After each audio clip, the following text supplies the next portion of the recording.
using this to switch gears. I want to talk about your punk groups. Okay. The Dictators. Alright.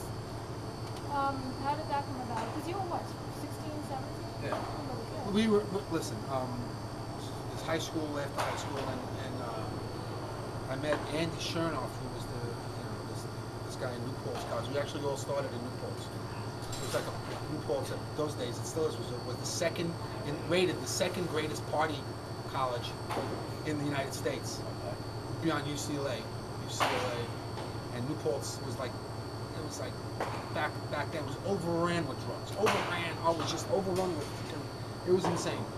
The college was insane. And I was in a band, this party band called Total Crud.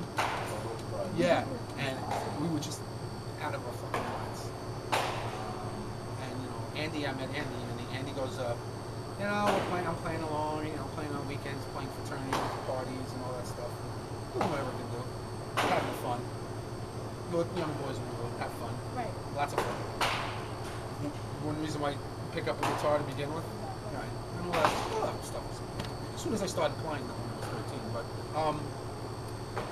Andy goes, you're really great, but band is. I said, yeah, I know. It's not a serious band. But he goes, you want to put something together? I said, yeah. Like what? I'm a writer, and Andy was he wrote for Crawdaddy and Cream magazine back then, and all these Andy was a college student, but he had some good connections, and he knew Richard Meltzer.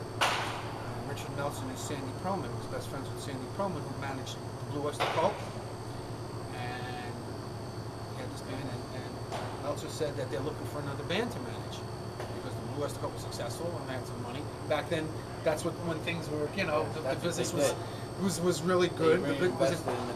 Was an actual talent, and record companies did that. So Andy goes, yeah, all right, I said, yeah, okay. So we got us a house up in Kerhonkson, New York. It was in the woods. For you to say. Yeah. We got us a house, and then it was in the middle of the woods because we were shitty, really shitty. And but I was always the guy that could play guitar really well. You like a child prodigy? Yeah. And Self-taught? yes. Listening to Jimi Hendrix, All my idols. B.B. King, the Three Kings, of course. B.B. Elmore, B.B. Freddie, and Albert, and St. Elmore. These guys. They're gods in my eyes. Still are. And so Andy goes, let's have a band, and we started it. And we got Andy knew this other fellow, Scott Kempner. He lived in the Bronx. He was from where I lived in my neighborhood, and we called him. He played guitar. He came up. He'd never been in a band before. And so, but he was cool. Had the biggest record collection in the world, one of them, and he was just a huge rock and roll fan. And the whole, he just was, rock and roll was his life. I said, okay, all right, because we were separated by like 5 blocks. He went to Bronx Science, and I went to DeWitt Clinton. The two high schools were right by each other. But I never, I knew of him, but I didn't, and he knew of me, but we never met. So Scott came up. So the 3 of us, and then we kind of like got drummers back and forth, kind of like Spinal Tap drummers. And we had one drummer that hated us so much that she wouldn't come into our house when we practiced. Wow. she would say, I'll get outside.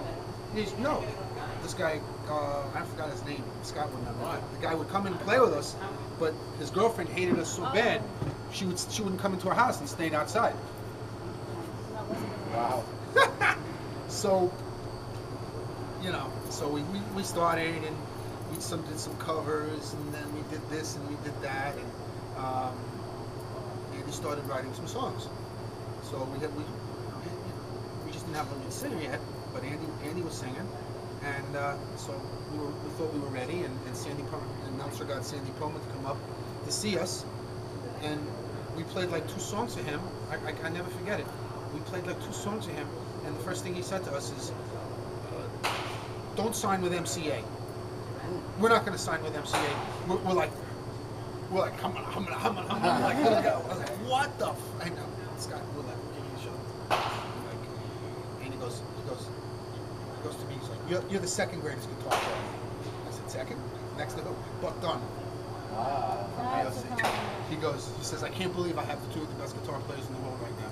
He goes, and he's telling me that, I'm like, I'm just a teenager, so, but, that was cool, so we did all the right things, and so we got our asses down to New York, got places to live and stuff like that. I dropped out of Lehman College after a year, and we put the band together, the four of us, and the drummer, and we started playing, and we played in Coventry, right in Sunnyside, and the bands that were playing there were the New York Dolls at the time. There was no CBGBs, there was no Max's Kansas City. Even before that, there was nothing.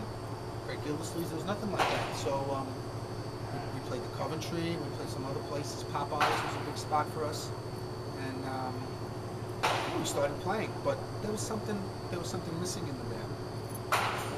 We just couldn't put our finger on it. And then we had this guy Richard Manitoba, and he was like our friend. But he would come up and cook us breakfast. Yeah. He was our breakfast chef. Okay. Wow. At the time. So he would come up with Scott on the weekends and cook us breakfast with sausages and stuff. Only sausages, only the best stuff to eat. Okay, it's like All the healthy stuff. yeah, absolutely, and he was just hanging out, and then we made him a roadie, and then he would like to drive the truck into awnings. He would like just fucking destroy awnings. And I said, Richard, I said, well, you're not doing us any good. You're killing us.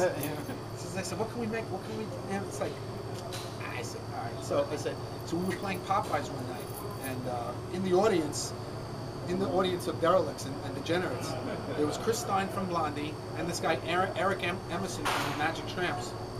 And like we're playing along, it was just like a Sunday night. I think it was a Sunday night or Saturday. I don't know what it was. And so let's do Wild Thing. But the only song that he knew that we thought he knew was Wild Thing. So we did Wild Thing. We ripped into Wild Thing, and I said, okay, Richard, come on, go sing it. He grabbed the microphone and he went into Wild Thing, and it was like you saw it. Every head in the place was like, it was like went from we're a good band. Then everyone went, wow! It was like, holy shit! Oh my God! Oh fuck! Oh wow, man! And this guy and Handsome Dick Manitoba was born that night. Oh, wow. And we knew we had a secret weapon. It was before he was a lead singer, the full lead singer of the band, but we called him a secret weapon.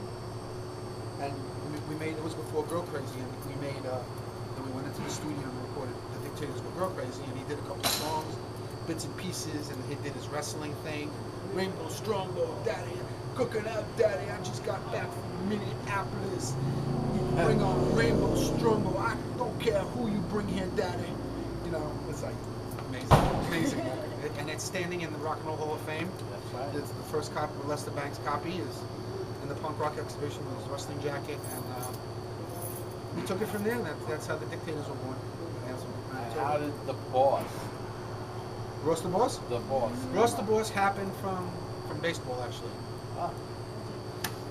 But really, I was good, I was decent, but my friends gave, we were choosing up sides one day, and my friend goes, why don't you pick Ross, because he's the boss? Ah. And it kind of like, that's stuck. And when we went with the Dictators, we went to put the record goes, we didn't want to use our names because we thought we had lame, Run-of-the-mill names. Bronx Jewish kid names. So Ross Friedman, I didn't like that. So Ross the Boss sounded better. Scott Kempner was top 10. Andy was Adney, and Richard Blum was Handsome Dick Manitoba. Nice Jewish boy. So we were, we became this band of like, and we had Stu King, we called him Stu Boy. And we came, but we were just a bunch of knuckleheads. But you were part of that whole punk scene. Like when CBs blew up. It was everything. before. It was before. It was right. We came out. The Dictators Were Crazy was '75. That record came out as the Dolls were ending. Right. Before the first Ramones record. Right. Okay. We had California Sun on our record. They did it. And if you look at the way I looked on that record, it's got the leather jacket, the bangs, the whole. I thought I looked like more of a Ramone than they did. Yeah. But strange. But we were huge influences on that band. Well, brother band. But they said, Tommy said, we were influenced by you guys because we came before. Tommy was. Tommy Ramone. They were all from Forest Hills. Yeah. Right as well. So How much time do we have?